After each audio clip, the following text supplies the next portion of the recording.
vibration of creation, the cosmic hum.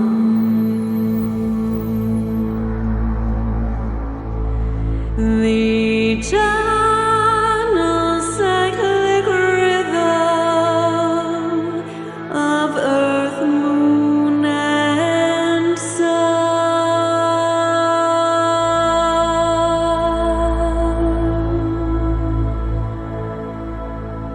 Earth song is the ancient conversation between shore and sea.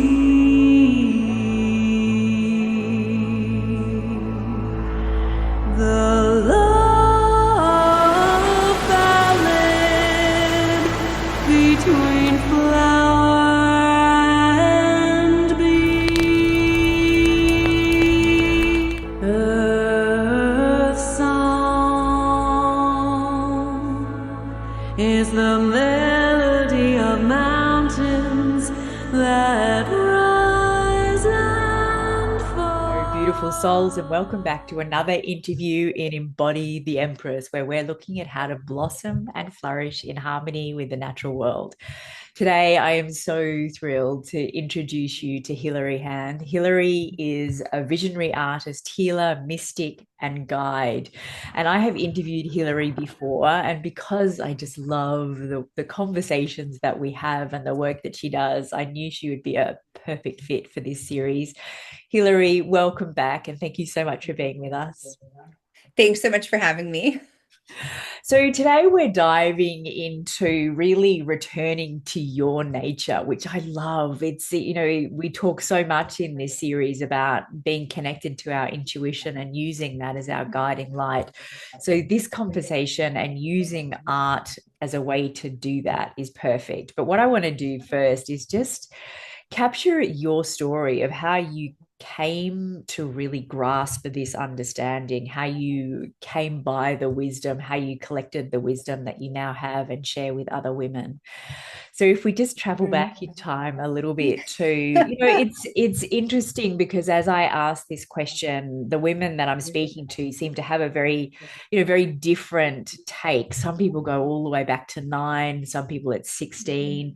The way that I think about it is I feel like from 14 to 21, we're really, there's a 7-year cycle there when we're really handed our what I call our tool bag or our toolbox of personal beliefs about ourselves. Our, as we go through school, are we popular? Are we sporty? Are we arty? Are we academic? Are we, all the things? And then we're launched into womanhood, and it's like, okay, so this is who I am in the world, which is often a very false picture, but for some people, it's really accurate.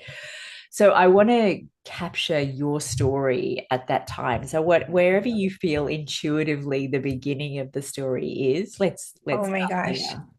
I love that you narrowed it down to these specific like years, like a period of time in adolescence.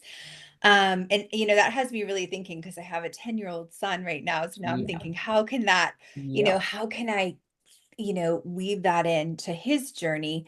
But what were the years that you kind of have like, did you say 7 to 14 or was it later? Was it? So 14 to 21 is really that adolescent period. And when I think about that period, it's when we're really being taught to parent ourselves. Like this is the slow cutting of the umbilical cord. This is Yes. the slow preparation to, like once you get through this stage, technically you're kind of, you should be on your own. This is where you Yeah. start to carve your own path without constant direction from everyone around us.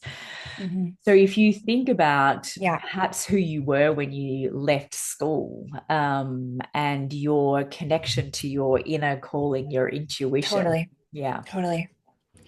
I am like, okay, so I love this question. I think that I was always a little bit, well, for sure, I was always really like kind of a Renaissance person, like slash multi-passionate. So I always I really excelled in academics, but I don't know that that was being an academic wasn't my passion. It was Yeah. just something I was good at. Yeah. I kind of like poured a lot into, doing really well, like in high school, but I dabbled a lot in the arts. Yeah. So I took at the high school I went to had these incredible drawing and painting and studio art classes, and they were 90-minute blocks, and then there was a study period which was another 90 minutes. Yeah. So some days I would have back to back 3 hours of art Yeah. a couple times a week. Yeah. So that was like something that I was always really drawn to. Yeah. And then the other part of that was um, I was encouraged by like a guidance counselor to go and do, artistic direction and sets in New York City when I was 17 for New York Stage and Film, which is actually a film company. Oh, So that summer I worked as well, like in the theater, helping to direct plays, helping to create sets, which was like extremely artistic. So I think I was just like really dabbling then yeah. and exploring, how we kind of all explore during that age, and trying to, like you said, define ourselves a little bit further and find out a little bit more about ourselves and what we really enjoy, and what we really want to create. Yeah. Um, and so I think I was following my intuition then, but I don't think I knew exactly what I was doing. I think I was doing it, but I was also doing it a little bit blindly. Like I didn't really necessarily know. Um, I kind of had a few years there where I went from living my hometown, which is a city in Louisville, Kentucky, where I lived there. Then I moved to New York. Then Mm. I moved back to Kentucky. Then I moved to LA, and then actually moved to France. Ah, So I was yeah. like really just doing whatever I felt inspired to do at that Yeah. time in my life. Yeah. Well, it feels to me when I hear that, it feels to me like you were good at following the intuitive nudges. Like there was like, oh, this feels like a good idea. And I think Yeah. in many ways we're better at that age. I don't know. It's Yeah, you're a little more free. yeah. You've not maybe had. I had somebody once tell me you've not like really been maybe knocked down as much. Mm, So you're kind of like you don't have that the fear yeah. actually of like, well, what could happen if this goes wrong? I wasn't really thinking that way. Mm, So I think that kind of judgment and more analytical yeah. decision making probably kicked in for me later in my like in my 20s when I started thinking like, where should I work? What kind of job should I do? Then everything suddenly becomes a lot more Mm, serious and less playful. yeah. So I I think went, it yeah, feels very dependent on your environment. If you've got parents who are very fixated on academia and having a grown-up career, which right, doesn't usually fit within the arts field, right, and not always with the best of intention. It's never a critical thing, it's just an observation thing. So depending on, if you have a careers counselor that's like, yeah, go in the direction yeah, of arts, or you can which have a is career really cool. counselor that's like, Mhm. well, if you want to make money, you wouldn't go that way. Right, right. So the environment plays a massive role in the direction that we take. But it feels like you were on a path right from early days, in to follow this artistic bent that you had. Totally. Yeah. And I heard like something that I heard my dad say actually. He didn't say it to me, but he was speaking of someone else in our family, like another cousin or something who was younger than me. So I got the benefit of kind of being an audience and hearing him say it. But he's like, if you have a kid that's like passionate about something, he's like, I don't care what it is. Yeah. He's like, Yeah. they should like follow that. Yeah. And so that kind of thinking definitely helped me to take more risks, Yeah. when it came to really following my dreams Yeah. of becoming a professional painter, and also now an artist coach. But what I would say is there does become that time when you start to take everything a little bit too seriously, and you have like you're in the real world and you need to like get a job. And I was living in Los Angeles. I had to figure out how I was gonna, support myself and make my business like really work, Yeah. Yeah. And so then comes the practical side, I think, which um sometimes we don't take those leaps of faith Mm. when we are, really thinking about, okay, well, am I going to be able to, pay the mortgage, or, invest in a property, or do those kind of things that need to do in the grown-up world, Yeah. right? Yeah. So So what was the transition then? You were in France, you came back to LA, and so yeah. did you then go to art school, or what was the Exactly. I was studying actually liberal arts, so that was like perfect for me because it had that kind of academic quality where you could do reading and writing and literature and all of these different things. But I focused on the fine arts, and I did artistic direction and painting as kind of like a double focus. And I worked in a studio with a painter actually up in the foothills of Pasadena. And she mentored me. She was actually the chair of the art department, and I would work with her in her studio every Friday. And she's actually a really well-known oil painter that's been published in like Art in America, all these different kind of established art publications here in the States. And having that mentorship, I think also was like really crucial to me, finding my way. Mm. But I will say that for a long time, after school, I took work in an art gallery Mm. as a salesperson. So I really had to cultivate and learn like new skills, like how to sell paintings and how to get clients. And it's funny because this is like stuff that I use now in the online space. Yeah. But then it felt like I was really compromising what I wanted to be doing, Yeah. right? um, Staying in a gallery, I was working like 8-hour days, 6 days a week, actually down in an artist colony called Laguna Beach, which is a place that people fly from all over the world to purchase art. And it was like, a little bit, not the environment that I really saw myself in or that I really wanted to be in. Um, so then I actually went into education and I started teaching art. So it was like kind of like, another pivot, right? Which I think we Yeah. all pivot like many, many times, Yeah. in our adult life. Yeah. Um, and even, yeah, in childhood and adolescence, probably. Yeah.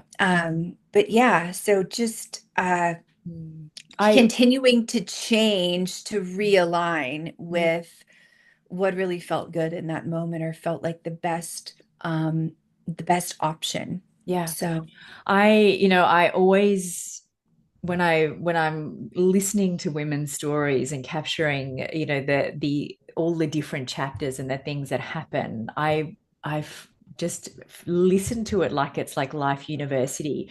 Every step of the way with what you're mhm, doing now, you learned the business stuff through working in the totally. gallery, then you Yep. learned the teaching stuff, you learned the Mhm, art, every mhm. step of the way you're collecting the little bits. Yeah. I've, Yeah. I've had I can't tell you how many careers I've had, a lot. But at one point, I imagined I was going to be a stenographer, which is, the people that sit in Mhm, courts and take mhm, notes. mhm, And so I mhm. went to an executive secretarial college. But now, like my kids watch me typing and they're like, Wow, that really came in handy, right? I'm in handy eventually. It was like, Yeah.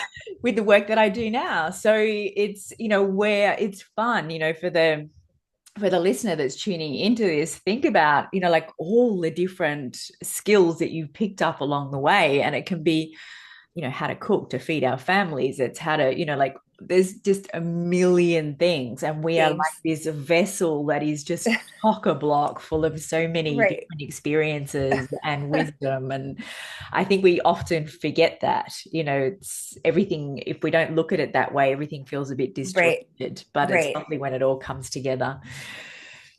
So, your leap then from teaching into the online world, how did that Was come about? like such a great leap and Yep. such like it was like due time. I think we all know, we've all Yep. been through that when it's like due time for a realignment.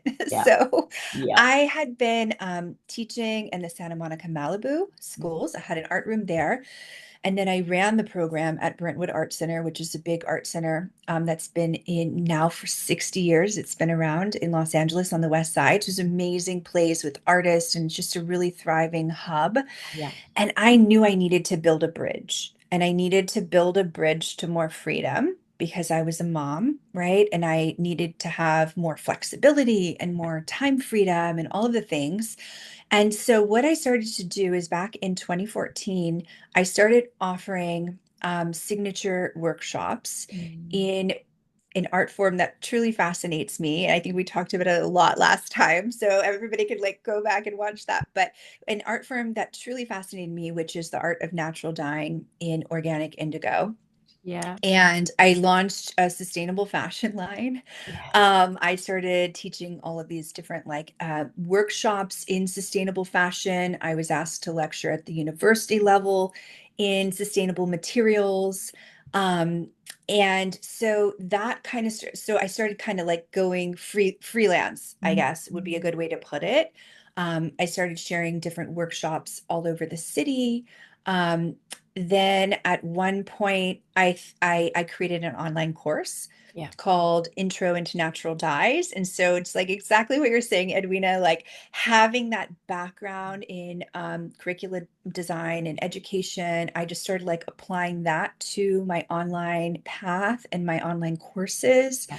I launched a course that was called Profit from Workshops, where I teach any expert how to create profitable workshops Yeah. in their niche. And so that was just, I launched a lot of this online stuff right before the pandemic, right? So 4 or 5 years ago. And it just happened that I was perfectly positioned Yeah. to take off in the online space. Yeah. Um, I was asked to give a course called Watercolor for Relaxation. That was I was contracted through a corporation, and I filmed it here with a producer here in Hollywood, and a cameraman came to my house and did all the cuts for me, and we distributed it all across the U.S. to different sites. And so I really kind of hit the ground running in my business completely exploded, my online business. And what happened next was I needed like a massive realignment because I don't know if you've ever kind of like a slingshot, like you've pulled Mhm. back and then you've like Mhm. went forward like Yeah. so fast that you kind of had to look around and say, okay, Yeah. what am I doing? What really aligns right now in this moment? Like, what do I want to take forward? And then like, what do I want to let go of? Yeah. Yeah. Yeah.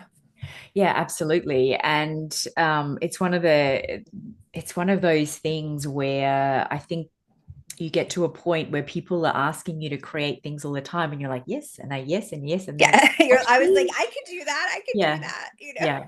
yeah. Yeah. And then it's like, actually, I'm not really enjoying this. Let's Yeah, let's let's come see back. like what would feel Yeah, really, really good, yeah, and really just intuitively um kind of align with my soul's yes, magic. yes, So, mhm. yes.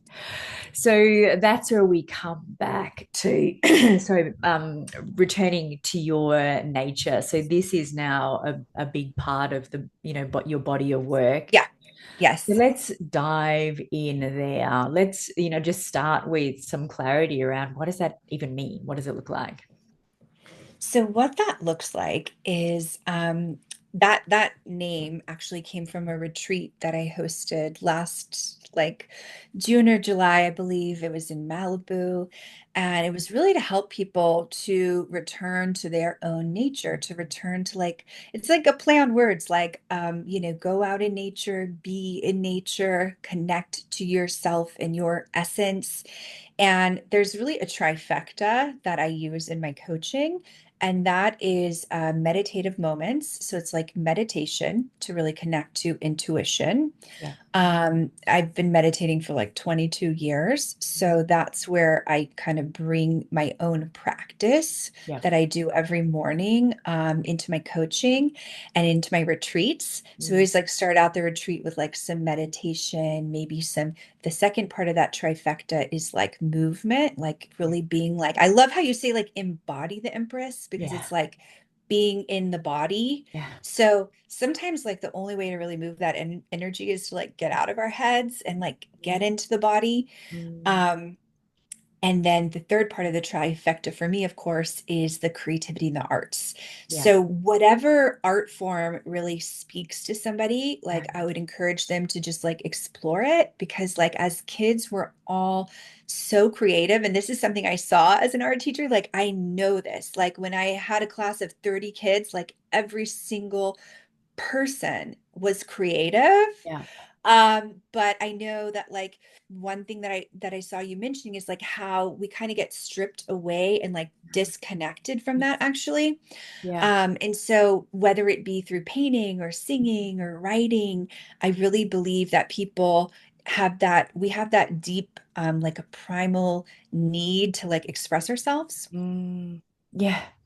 Oh my Yeah. goodness, yes. And I mean, my experience was that I left school thinking I didn't have an artistic bone in my body. Happens. And Yeah, I think, so much of it, and it depends on the teachers and the school and, totally. this Yeah. environment. But I think art can be put into this box. It's painting, Right. drawing, and or singing, or and Mhm. it's so much more. I get captivated by the people that pick up stones on a beach and create, like things. And Yeah. I I was mean, just gonna say I love those like those mandalas that people yes, make out of yes, like crystals and yeah, twigs and all these different all natural those things. objects. Yeah. Mhm. So I was reconnected to my creative joy when my children went to a Steiner school, That's and amazing. Yeah. they in Waldorf education Steiner Mhm. school, they're encouraged not to play with anything that is a set thing. So they're encouraged to, rather than giving them a fairy house, Mhm. or a doll house, they're encouraged to build it. So I That's was very very lucky. cool.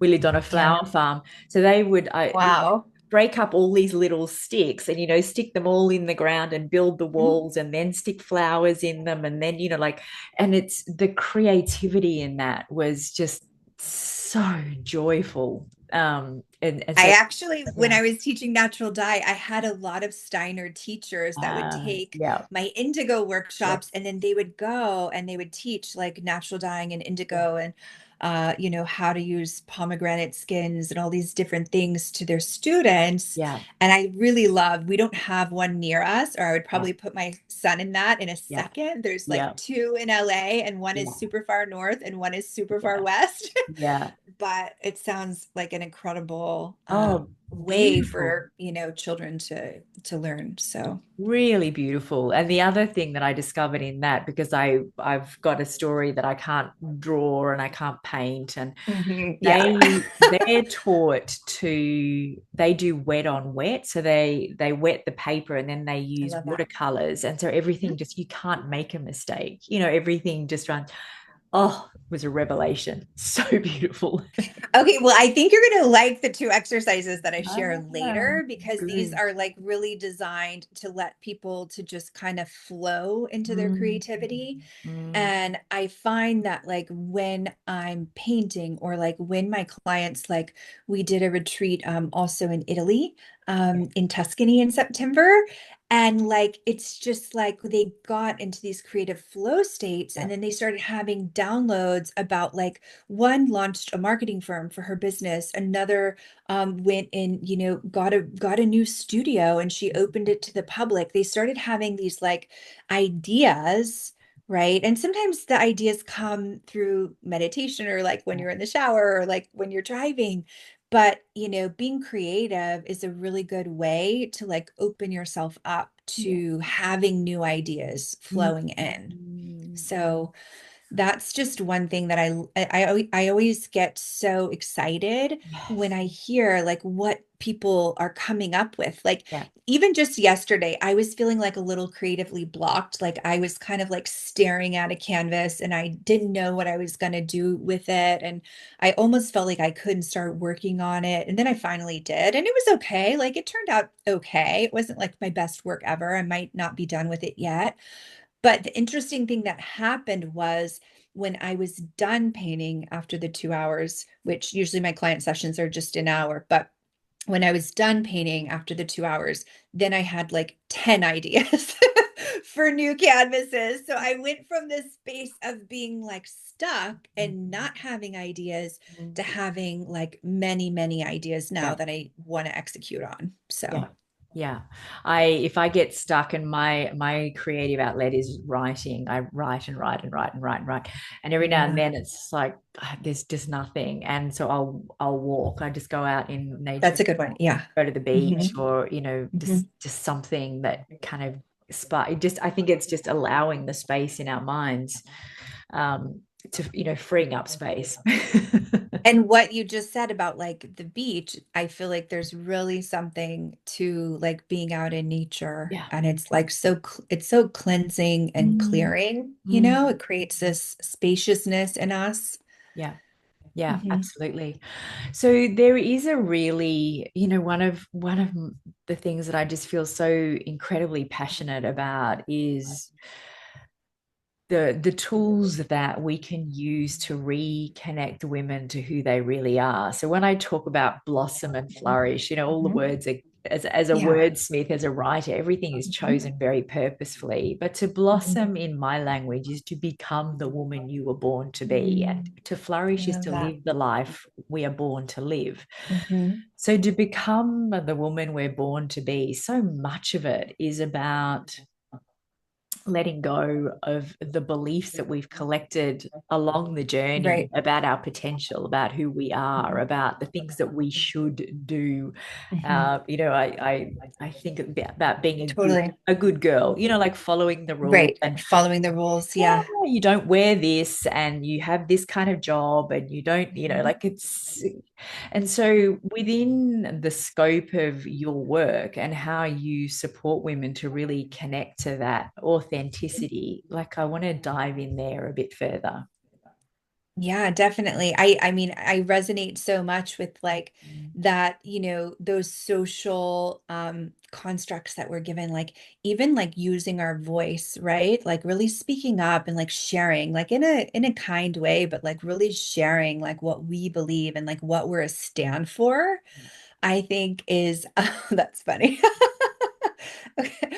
What we're a stand for is like, it's just we can find our voice actually more and more through creating. Mhm. I like how you mentioned journaling. I like how you mentioned writing, because I think that developing our words, the words that we speak, the words that we use, helps us to really deepen into the alignment. And the thing that I was just thinking of this morning when I was thinking of like elevation and really like kind of stepping into your next chapter or your next level is like the tree's roots, and how the tree's roots go very deep first. So they're very deep and like into the ground, so that the tree can, like you said, blossom, or like with a plant, blossom and flourish. Really requires that deep root system, and that is our connection to who we are, which we're always discovering, I think, more and more, you know. Yeah.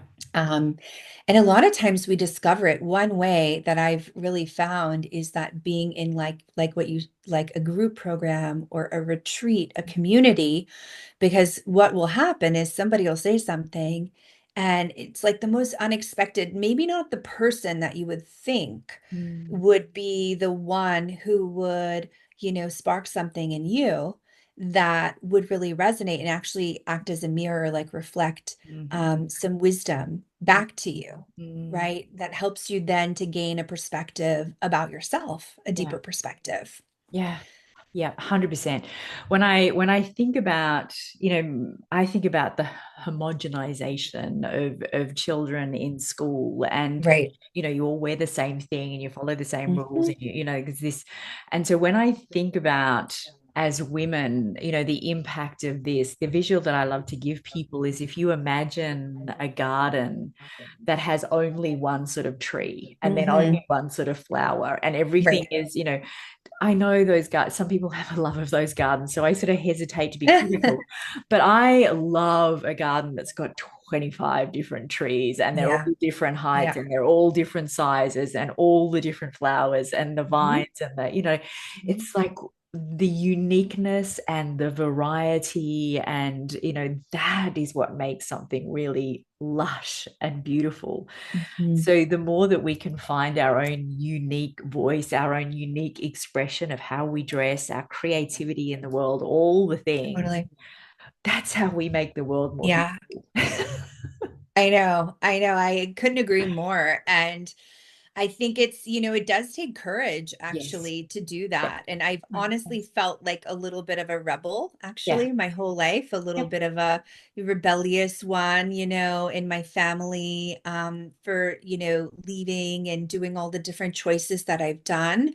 Mhm. But then it's been a real journey to be okay with, like you said, with the good girl. It's not like not being liked, right? But not wanting to have approval, I would say. Yeah. It's like, and Yeah. sometimes I say I'm stretching my capacity of Yeah. like not being liked.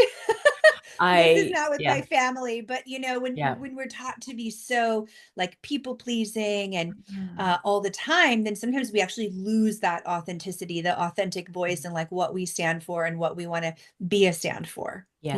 And I don't think my family would have ever intentionally tried to do that. I think it's more of like you said, like a social thing, Yeah. Yeah. I think the line that I use, that I give people, is like, not at the expense of betraying yourself. If you betray the authentic expression of who Mhm. you are to fit into somebody else's box, that's where we go offline. And one of That's really cool. the greatest compliments a woman ever gave me, who was actually one of the mums at my children's school, and I talk a lot about always being the square peg in the round hole. Yeah. I've never Yeah. fit in anywhere, and I think that's just part of my journey. But she said to me some years later, "You being you gave me permission to be me," and I was like, "Oh, yeah." Wow. Wow. You don't know the impact that you're having necessarily when you have the courage to be really authentic and to speak your truth and not Mm. betray yourself to fit in to everybody around you. The ripple effect is amazing, and you might not see it, but knowing that's Yeah. a ripple effect that we can be having, it gives me the courage. Yeah. Yeah. Definitely. Yeah. Definitely. Mhm. So, what are the biggest barriers? You think about this connection to our inner nature. What do you see as the biggest barriers that hold women back? Yeah, Yeah. for sure. I mean, what I could identify just like kind of off the top of my head and what I hear at like my retreats. I mean, I just had one in San Diego down in nature. I'm thinking of all the different women. I had a lot of light workers at that retreat. And it was really eye-opening to me because some of them are like, I would call them like hidden healers. They might have had jobs like in corporate, but they have these healing gifts Yeah. to share with the world. And it's very clear to me after working with so many different women like this, like what their role is and like what they're doing, but seeing so many together Yeah. really gave me like an aha moment of a lot of times. it could be scheduling. It could be like, I had some nurse practitioners there that are working like 12-hour shifts, right? Like you're giving so much to others Yeah. and you're serving so much actually, which is a great thing. But then you don't have that time Yeah.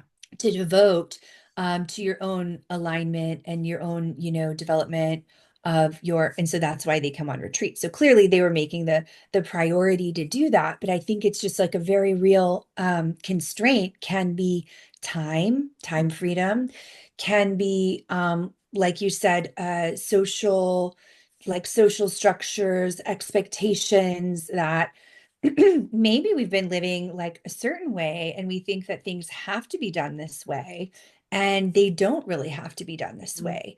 I know for me, like leaving my job in education that I had for, I had different jobs, but I'd worked in for 17 years, was really hard for me to leave. But Mm. I was definitely at that critical point where if I kept going, it was like a self-betrayal. It Mm. was like a boundary. It was like not respecting my own boundaries of what I needed as a mother, Yeah. as, a wife, and then also as a creative and a healer. I wanted to take my power back. Mm. I had been one of those hidden healers, Mm.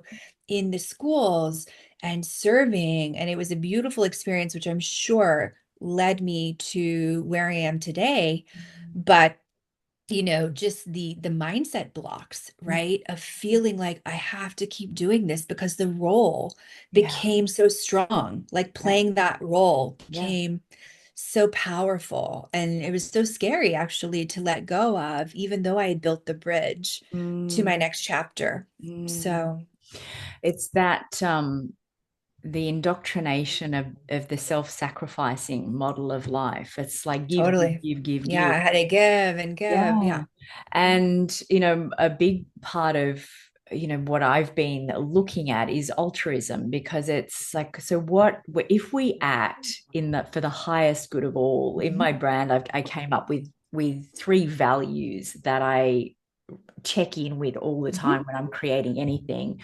And it's the transcendental values of truth, goodness, and Mm, beauty.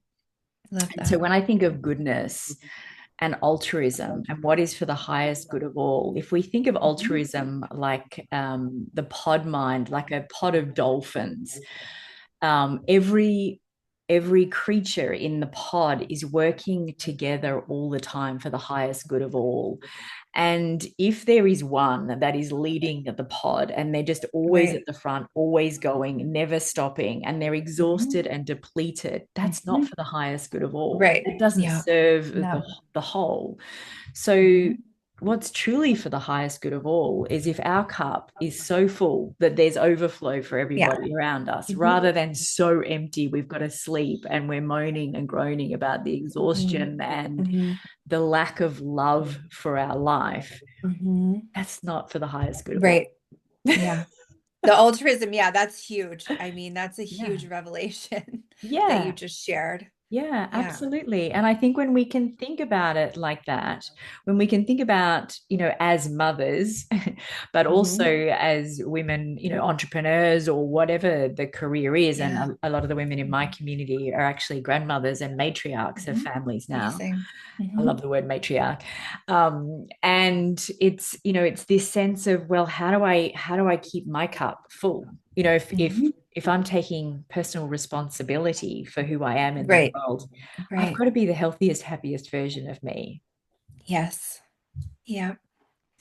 And I feel like that was such a big shift when Yeah, I was able to step into entrepreneurship and take my yeah, time back and yeah, start really restoring really deeply on a deep yeah, level my own nervous system, yeah, which was quite frankly very fried and yeah, extremely burned out. And so I yeah. even find like going on my own retreats now are like it's like Oh, soul medicine. It's like medicine to be able to just heal, reset the frequency and have the spaciousness to yeah, do that. And now it's like I enjoy, I'm not hosting hundreds of workshops a year. Yeah. I'm really enjoying the planning of the different, experiences and the different events. And that has been so nourishing that it's helped me to be able to show up even more for my son, who requires a lot of me right now. Yeah. And my husband, like I like to cook, I like to do all that kind of stuff too.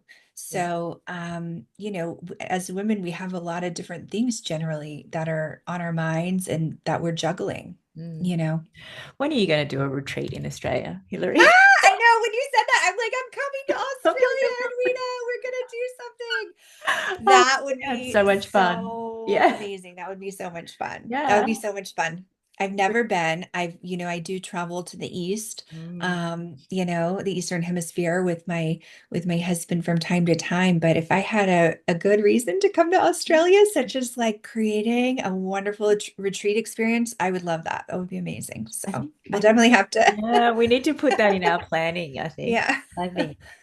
totally. So I know you've got a beautiful experience for our audience. Is there anything that you want that I haven't asked that you want to bring forward before we dive in there? Is there anything that I might have missed or?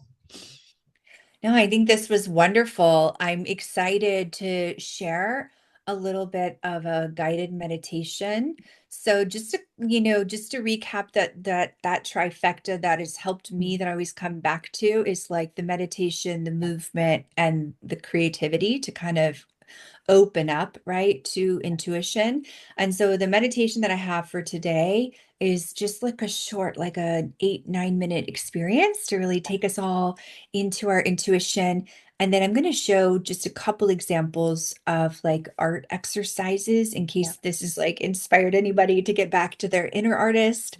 Then you can try a couple of these exercises to go, like a to go idea that you can take with you. So Okay, beautiful. I'm going amazing. to put it on speak of you so that the floor is Great. yours. And when you're complete, I'll come Wonderful. back. Wonderful. Wonderful. Okay. So I am, and I think I'm going to put myself as well so I can kind of see what I'm doing over here. Oh, wait, did I do that right? Okay. Okay. So everybody take just a moment and close your eyes. This is a meditation to awaken your intuition and dive deep into your soul magic. So finding a comfortable seat with your feet flat on the floor. You can let your spine be nice and tall. And if you don't like maybe meditate regularly, this is going to be a guided meditation. So I want to just encourage you to allow your mind to follow the words. And when your mind is not attaching to the words, you can connect deeply to your breath. So closing your eyes and taking a deep breath in through your nose, inhaling, breathe deeply, counting to 4. 1, 2, 3, 4. We'll hold it gently for 4, 3, 2, 1, and then exhaling 1, 2, 3, 4.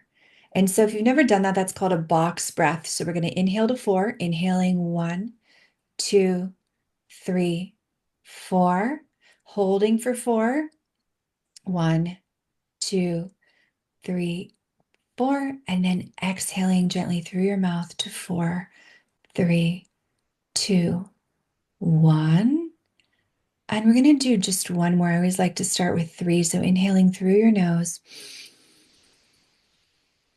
holding at the top, and then on your exhale, releasing 4, 3, 2, and 1. And noticing just how reconnecting with your breath automatically shifts your energy, shifts the way that you're holding any spaces in your body. So now just inhaling and starting to breathe really naturally, but you can let your inhales be just a little bit shorter than your exhales. So inhaling and then exhaling for just a little bit more time, a little bit longer, starts to reset our parasympathetic nervous system. So as you're breathing, you can imagine like waves rolling onto the shore. your breath flows in and your breath flows out. I have my water chime here that I'm going to play very softly. Just imagine the waves rolling onto the shore, breathing in and breathing out. And they're softly rippling the waves out into the beach, into the sand. And as this is a great way to clear the space. If you notice any holding in your body, you can just imagine that the sound waves now are kind of breaking up anywhere that you're holding energy that feels stuck or sticky. And on your next exhale, go ahead and release that stuck or sticky energy. And as you continue to breathe, gently press your feet down onto the floor, feeling yourself deeply connected to the earth beneath you, steady and supported.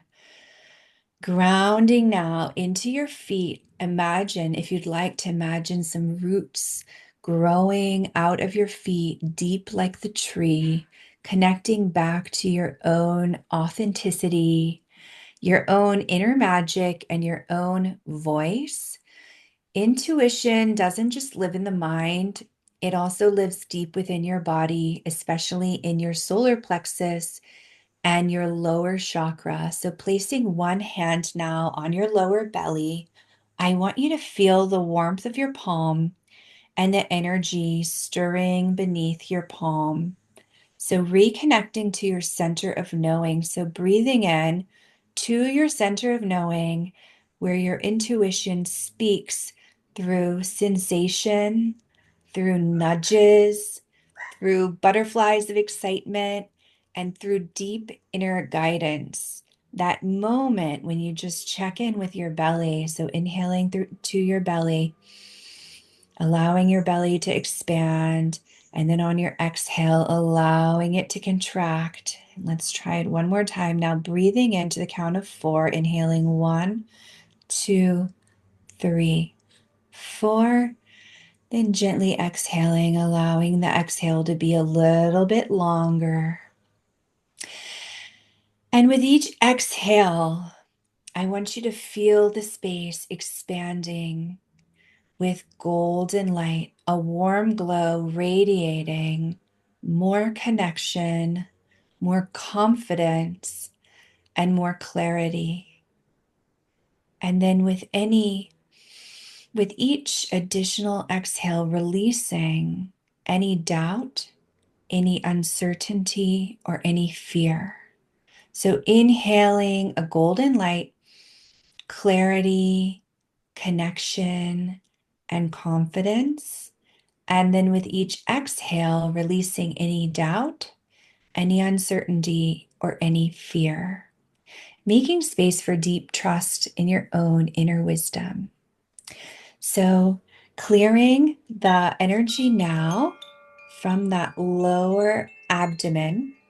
We're going to move up the spine, and I want you to move up to the third eye, which is the space in between your eyebrows. And I want you to visualize now a soft golden light glowing in the center of your forehead. And this is another gateway to your intuition, your third eye.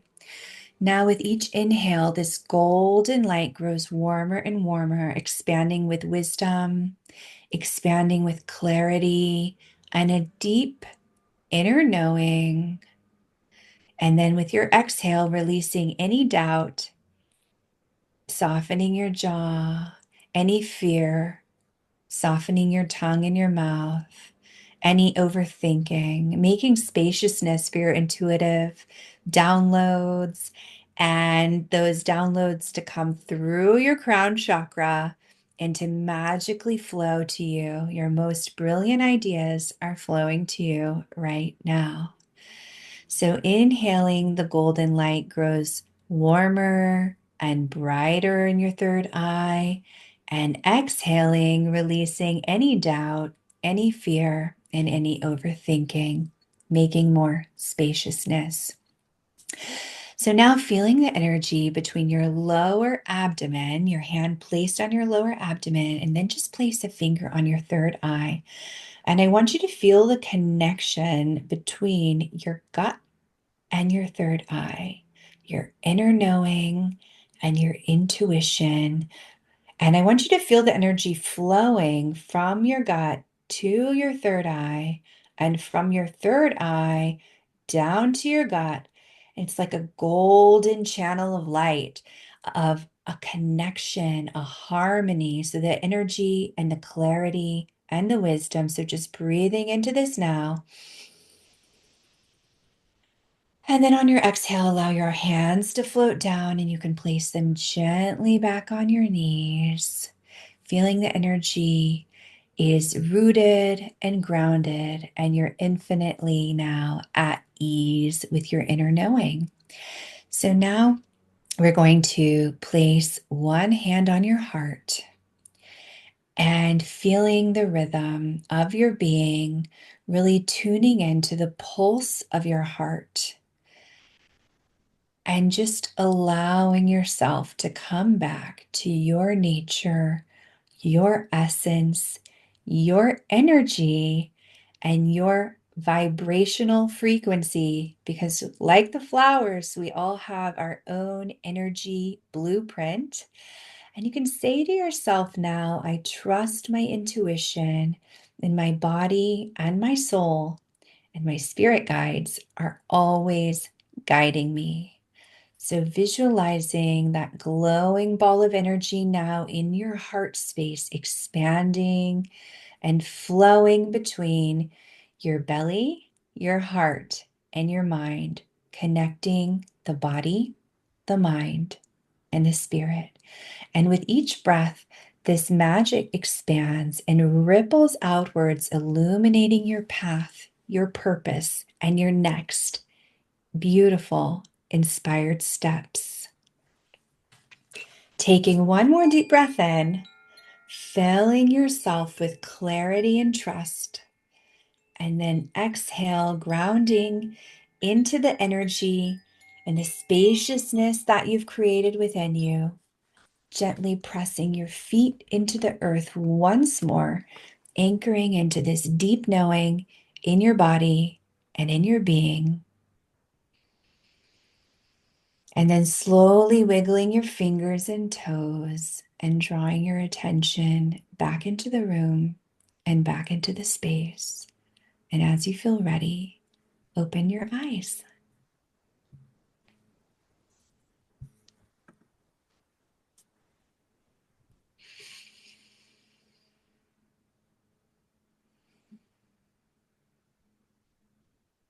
And sometimes we forget that we always have access, to coming back to this place of center. So thank you for participating in that meditation with me.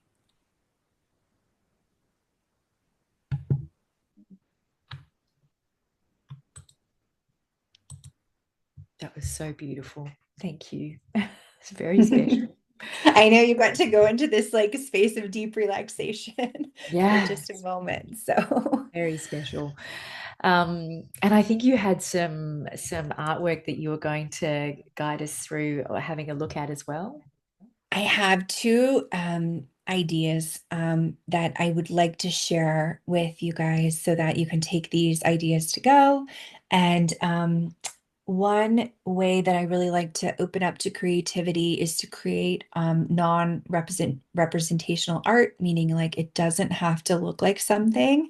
So if you have like a favorite set of markers, a favorite set of like color pencils, or a favorite set of paints, I want to encourage you. The first exercise is just called intuitive mark making. So all you have to do is pick the color that you're guided to and the material that you're guided to, and you start making some marks. And the reason I call it marks is because the marks can look however you want them to look. You're not drawing anything. Yeah. And so I have an example of a painting that kind of flowed from that idea of intuitive mark making. But it's like you're picking essentially colors that you're drawn to, And in this case, it was brush strokes that I felt like making, and I was using a combination of paints and chalk pastels. I really like doing this with chalk pastels, actually. So that can be a really fun way to play and to start opening up to your preferences. What colors are you choosing? Yeah. How do you want to move your arm or your body, right, as you're creating the marks? And so that's one exercise that I really enjoy doing in my workshops and my retreats. And another one that I love is called color changing squares. And this is for the person that might like to mix colors, that might want to get really into their playful expression, right? That they probably were experiencing as children. And so one way that I do this is when I just have a bunch of paint, and this is like an example, but when I have a bunch of paint left on my palette, Yeah. um, I just start, or you can just squirt out, some different colors that you really enjoy. Yeah. And then you need a grid for this. So you need to like basically break your paper. And I save like scrap papers that are like bloopers that like I don't use, or I think they didn't turn out the way I wanted them to. So I go into my scrap pile for this, and I map out a grid. And then I start just Ah, like mixing colors. And I'm doing it right now on this handmade paper at the end of every palette. So um, whenever I have a palette that's done, I start, this was many squares that I just painted across. yeah. But what I'm going to do is eventually, once I have enough of these, I'm going to cut them all up and make a big art piece. Ah, So that beautiful. is just fun. It's like playful, like you can't go wrong. Yeah. It's a great way to tune into your intuition because you're not thinking, you're just going for whatever you're drawn to. So, yeah, those are the.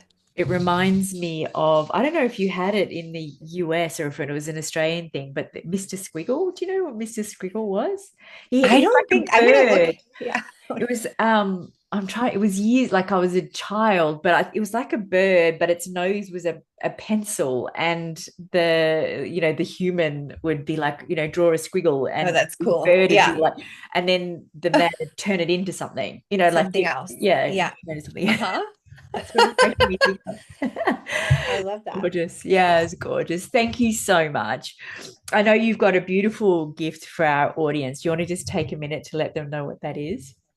I do. It is a downloadable workbook. Yeah. And at the very beginning of the workbook, I share these different styles of what I call like tapping into your intuitive guidance. So I share like a walking meditation, a guided meditation, and then a drawing meditation at the very beginning of the workbook. And then after you go through, it's like a 30-day, you do 30 days of, journaling essentially, and then you can weave in the meditations like as you see fit. So you can really discover like if you enjoy the walking meditation versus like a seated meditation. Like I can just sit still now after 22 years of yoga and just like close my eyes for an hour and meditate, right? But like when I started, I couldn't do that. And, my yoga teacher made me very angry that that she expected me to meditate. So it was one of those things. It was, like there were quite a few good things that came out of the great pandemic. But yeah. I'd had this, I'm gonna have a meditation. I'm gonna have a meditation. And I would start and stop and start and stop and start and stop.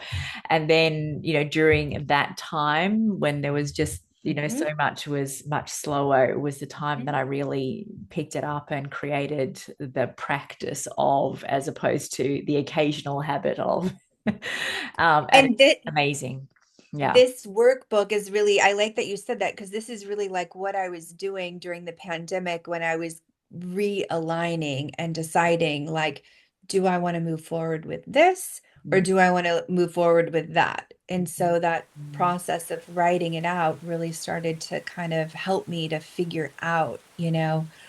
what I wanted to let go of and what I wanted to, keep. Yeah. So, yeah. Yes. Reconnecting to your true nature.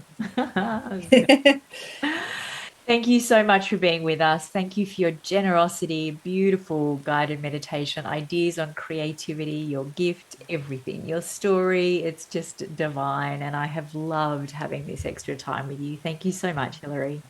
It's been a pleasure. Thanks, Edwina. All right, gorgeous souls. That's it from us for another interview in Embody the Empress. And I look forward to seeing you again soon. So much love. Mwah. And bye for now.